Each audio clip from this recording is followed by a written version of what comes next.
एक सेक्टर ऐसा था जिसने कोरोना के दौर में भी अच्छा परफॉर्मेंस दिया है, वो है कृषि सेक्टर। क्योंकि कृषि सेक्टर में काफी हद तक किसानों ने कोरोना की चुनौती पार पाने में सफलता हासिल की।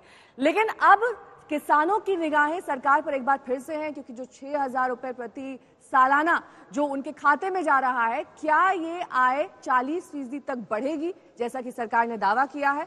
और साथ ही इस बात पर भी सबका फोकस होगा कि कृषि से जुड़े जो तमाम खाद और दूसरे उपकरण होते हैं, उनके दामों में कमी की जा सकती है नहीं।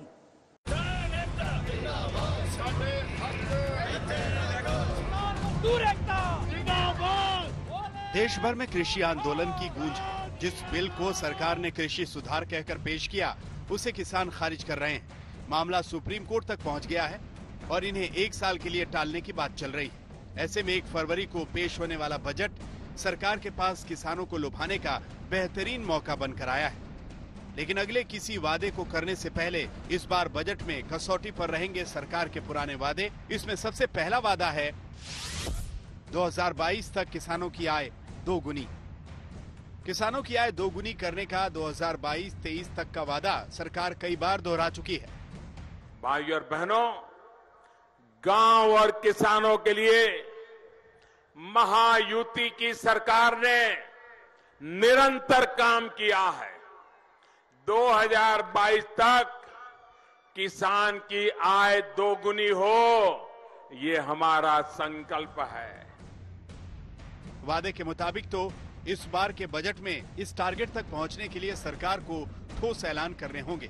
अगर जरा पीछे मुड़कर देखें तो इस लक्ष्य के ऐलान से लेकर अब तक किसानों की आमदनी में खास तेजी नहीं आई है। दरअसल मनमोहन सरकार में किसानों की मासिक आमदनी 6,426 रुपए थी। मोदी सरकार में यह आंकड़ा बढ़कर 8,931 रुपए हो गया।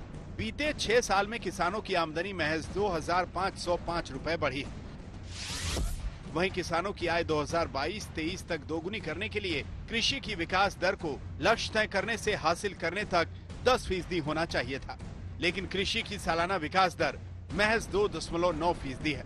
अब टारगेट हासिल करने के लिए कृषि की विकास दर 15% से भी ज्यादा करने की जरूरत है, जो एक बेहद मुश्किल काम है। लेकिन इस मुश्किल काम को आसान करने की हर तरकीब सरकार को सोचनी होगी और बजट इसका एक शानदार अवसर साबित हो सकता है। किसानों की आमदनी 2 गुनी करने के लिए सरकार ने अशोक दलवाई कमेटी बनाई थी।